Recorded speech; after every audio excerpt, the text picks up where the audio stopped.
बिहार में सत्ता बदली नहीं कि बिहार का सिस्टम पलटने लगा है।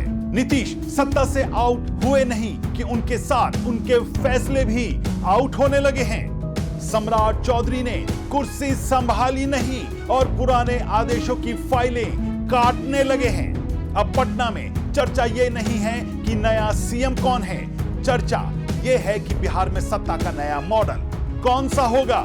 और सबसे बड़ा सवाल, बिहार में अब समाजवाद चलेगा या मोदी शाह का गुजरात मॉडल। नमस्कार, आप देख रहे हैं वाईबीएन बिहार झारखंड और मैं हूं दीपक गौड़। और आज मुद्दा गर्म है में आज हम बात करेंगे बिहार की राजनीति के उस बदलाव पर जो दिखता छोटा है लेकिन असर बहुत बड़ा होने वाला है। क्योंकि बिहार में अब सिर्फ मुख्यमंत्री नहीं बदला, बिहार में पावर का सेंटर भी बदल गया है। नीतीश कुमार, जिन्हें लोग सुशासन बाबू कहते थे, अब बिहार की सत्ता से हटकर राज्यसभा में पहुंच चुके हैं और बिहार को मिला है भाजपा का पहला मुख्यमंत्री सम्राट चौधरी। लेकिन असली खबर यह नहीं है कि बिहार में भाजपा का सीएम बन गया। आज की तारीख में असली खबर यह है कि बिहार में अब नीतीश कुमार और सुशासन मॉडल धीरे धीरे आउट होता दिख रहा है और उसकी जगह मोदी शाह का गुजरात मॉडल इन होने की चर्चाएं तेज हो चुकी है। और इसके संकेत सिर्फ राजनीतिक बयान नहीं है, इसके संकेत फैसलों में दिख रहे हैं, आदेशों में दिख रहे हैं और एक्शन में दिख रहे हैं। और यहीं से मुद्दा गर्म हो जाता है। तो आज की अपनी इस रिपोर्ट में हम बात करेंगे कि क्या बिहार अब नीतीश कुमार के सुशासन मॉडल से बाहर निकलकर मोदी शाह के गुजरात मॉडल की तरफ बढ़ना शुरू हो चुका है, जिसकी बातें लंबे समय से की जा रही थी। और अगर हां, तो इसके मायने होंगे प्रशासन में बड़ा बदलाव, बेलगाम अफसरशाही पर बुलडोजर एक्शन, भ्रष्टाचार पर ताबड़तोड़ एक्शन, पुराने संकुचित फैसलों का रिवर्स गियर और बिहार की राजनीति में जदयू का सिकुड़ना।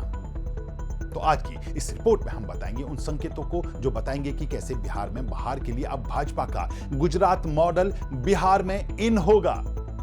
हमारी इस रिपोर्ट को अंत तक जरूर देखिएगा, क्योंकि हम आज बताने जा रहे हैं बिहार की राजनीति को लेकर बनाई गई एक रणनीति का ब्लूप्रिंट।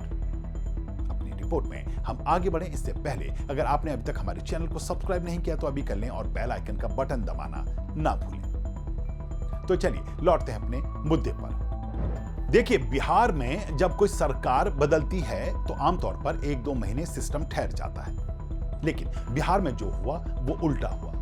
सम्राट चौधरी के आते ही कुछ पुराने फैसलों को पलटने के संकेत मिलने लगे हैं और यही वो पहला संकेत था कि जब भाजपा ने साफ कर दिया अब बिहार में नीतीश का दौर नहीं चलेगा। अब सवाल उठता है, क्या सम्राट चौधरी ये फैसले खुद ले रहे हैं या दिल्ली से एक नई स्क्रिप्ट लिखी जा रही है?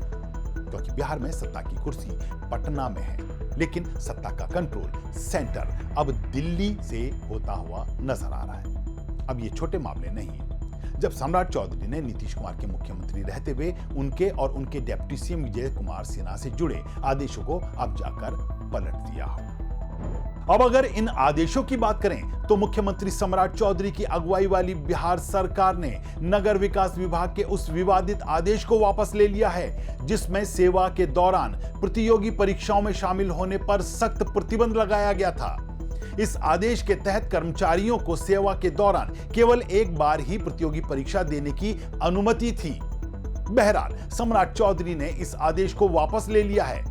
इतना ही नहीं, पिछले 2.5 महीने से अपनी मांगों को लेकर हड़ताल पर रहे और इसके चलते निलंबित किए गए राजस्व कर्मियों का सस्पेंशन भी सम्राट चौधरी ने खत्म कर दिया है। और इसके बाद जो नारे लगे, सम्राट चौधरी जिंदाबाद, यह सिर्फ नारे नहीं थे, यह संकेत थे कि भाजपा के भीतर अब एक नई सत्ता संरचना बन रही है। और बिहार भाजपा में यह बात हमेशा से रही है, यहां पद से ज्यादा ताकत मायने रखती है।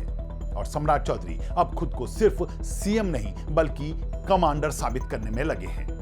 और इस फैसले ने लोगों को नीतीश युग के खात्मे की शुरुआत करार दिया है, जिससे सुशासन बाबू के फैसलों से मची अफरा तफरी को सम्राट चौधरी ने शांत कर दिया है। अब यह तीसरा संकेत सबसे बड़ा है। सत्ता बदलने के संकेत मिलने के साथ ही बिहार में भ्रष्ट अफसरों पर ताबड़तोड़ कार्रवाई। यह कार्रवाई सत्ता हस्तांतरण के बीच में रुकी नहीं।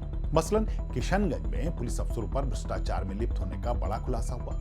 कुछ करोड़ों की संपत्ति की जांच शुरू हुई थी जो 80 करोड़ तक जहां पहुंची। इसी क्रम में बिजली विभाग के अफसरों के पास करोड़ों की अतिरिक्त संपत्ति पर एक्शन हुआ। इसी क्रम में बिहार के अलग अलग जिलों में भ्रष्टाचारियों पर शिकंजा कसा गया।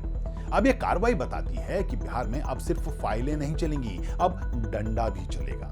और यही गुजरात मॉडल की पहचान है, जिसमें है स्पीड, फियर और एक्शन। यानी अब बिहार में भ्रष्ट अफसरों के लिए संदेश साफ है, अब कोई सुरक्षित नहीं है। भाजपा ने राजस्व विभाग के जिन अफसरों को राहत दी है, वो इसे राहत ना समझें, वो इसे चेतावनी समझें।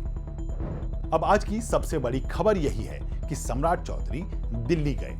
वहां उन्होंने प्रधानमंत्री नरेंद्र मोदी से मुलाकात की। कहा जा रहा है कि भाजपा के चाणक्य रहने वाले अमित शाह से भी उन्होंने मुलाकात की। और कहा यह भी जा रहा है कि आज की यह बैठक नई कैबिनेट को लेकर हुई है। और बिहार की राजनीति में जब सीएम दिल्ली जाता है तो सिर्फ फोटो खिंचवाने नहीं जाता, वह लिस्ट लेकर आता है।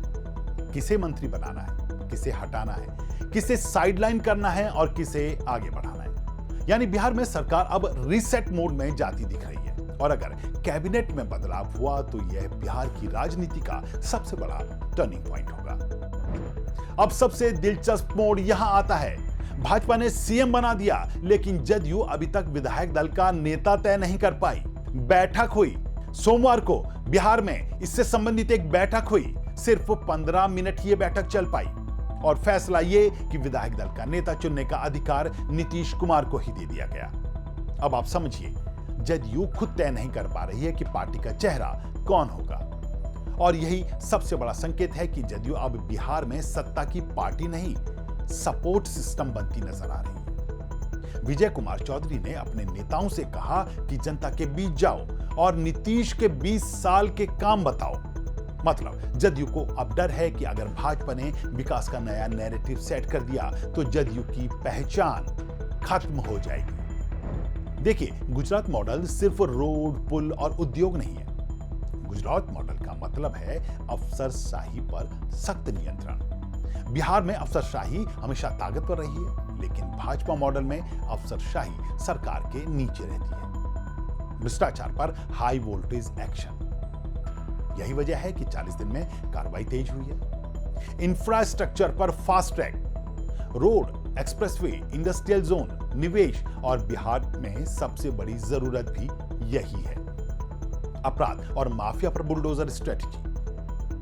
यूपी मॉडल को अगर बिहार में लागू किया गया तो बिहार की राजनीति की भाषा बदल जाएगी। पब्लिक परसेप्शन मैनेजमेंट, भाजपा जानती है कि बिहार में चुनाव सिर्फ काम से नहीं, नैरेटिव से जीता जाता है। और नैरेटिव ये होगा, नीतीश ने 20 साल चलाया, अब भाजपा बिहार को दौड़ाएगी। अब यहीं पर बिहार की असली चुनौती है, क्योंकि गुजरात में उद्योग पहले से थे, बिहार में उद्योग नहीं। गुजरात में पोर्ट है, बिहार में पोर्ट नहीं। गुजरात में लॉ एंड ऑर्डर एक सिस्टम है और बिहार में लॉ एंड ऑर्डर राजनीति से जुड़ा मुद्दा है। तो बिहार में गुजरात मॉडल लागू करना सिर्फ भाषण से नहीं होगा। इसके लिए सम्राट चौधरी को 3 मोर्चों पर लड़ना पड़ेगा। पहला, अफसरशाही जो दशकों से सिस्टम को कंट्रोल करती रही है। दूसरा, विपक्ष जो हर फैसले पर सियासी हमला करेगा। और तीसरा, जदयू और एनडीए के भीतर की राजनीति, क्योंकि भाजपा के ही कई नेता इंतजार में हैं कि सम्राट कब फिसलेंगे। अब सवाल आपसे है, क्या बिहार को नीतीश जैसा धीमा सुशासन चाहिए या भाजपा जैसा तेज बुलडोजर शासन? और दूसरा सवाल, क्या सम्राट चौधरी बिहार में योगी मॉडल दोहरा पाएंगे या बिहार की राजनीति उन्हें रोक देगी? कमेंट में जरूर लिखिएगा, क्योंकि यह सवाल सिर्फ राजनीति का नहीं, बिहार के भविष्य का है। अब एक और बड़ा संकेत है, नीतीश कुमार कह रहे हैं कि वो बिहार के लिए फिर से काम करेंगे, लोगों के बीच जाएंगे, यात्रा करेंगे। मतलब साफ है, नीतीश राजनीति से रिटायर नहीं हुए, नीतीश सिर्फ बिहार की सत्ता की कुर्सी से हटे हैं। लेकिन सवाल यह है, क्या बिहार की जनता अब भी उसी पुराने सुशासन बाबू के भरोसे बैठेगी या जनता कहेगी अब नया मुख्यमंत्री है, नया मॉडल चाहिए? अब भाजपा के लिए बिहार सिर्फ बिहार नहीं है, भाजपा बिहार को एक डेमो स्टेट बनाना चाहती है, जिसे दिखाकर वो कह सके, देखिए हमने बिहार बदल दिया, अब हम देश के कबाड़ होते सिस्टम को बदलने के लिए आ रहे हैं। इस बीच संकेत यूपी में असरदार होगा, क्योंकि यूपी में 2027 की लड़ाई बहुत बड़ी है और बिहार में अगर भाजपा ने 6 महीने में कुछ बड़ा करके दिखा दिया तो यूपी में योगी सरकार को एक नया हथियार मिल जाएगा। तो निष्कर्ष बिल्कुल साफ है, नीतीश कुमार अब बिहार की सत्ता में नहीं है और उनके फैसले भी अब धीरे धीरे इतिहास बनते दिख रहे हैं। सम्राट चौधरी के आने के बाद जो संकेत मिले हैं वो बता रहे हैं कि बिहार में अब सुशासन बाबू का युग आउट और मोदी शाह का गुजरात मॉडल इन। लेकिन बिहार का असली टेस्ट अब शुरू होगा, क्योंकि बिहार में कुर्सी मिलना आसान है, लेकिन बिहार में कुर्सी बचाना और बिहार को बदलना सबसे मुश्किल काम है। अब देखना यह है कि सम्राट चौधरी सिर्फ मुख्यमंत्री बनकर रह जाते हैं या सच में बिहार के लिए गुजरात मॉडल की स्क्रिप्ट लिखते हैं। क्योंकि बिहार अब इंतजार में नहीं है, बिहार अब मांग रहा है रोजगार, निवेश, कानून व्यवस्था और भ्रष्टाचार मुक्त सिस्टम। और अगर सम्राट चौधरी ने यह करके दिखा दिया तो इतिहास लिखेगा, लेकिन अगर नहीं कर पाए तो बिहार की राजनीति उन्हें भी पिछले कई सीएम की तरह साइडलाइन कर देगी और एक और अध्याय बनाकर छोड़ देगी। मुद्दा गर्म है में आज के लिए बस इतना ही। आपको क्या लगता है, बिहार का अगला मॉडल कौन सा होगा? कमेंट में लिखिएगा। अगर आपको हमारी ये रिपोर्ट पसंद आई हो तो इसे लाइक कीजिए, शेयर कीजिए और हमारे चैनल को सब्सक्राइब करना मत भूलिएगा। फिर मिलेंगे एक नए मुद्दे के साथ, तब तक के लिए दीजिए इजाजत। नमस्कार।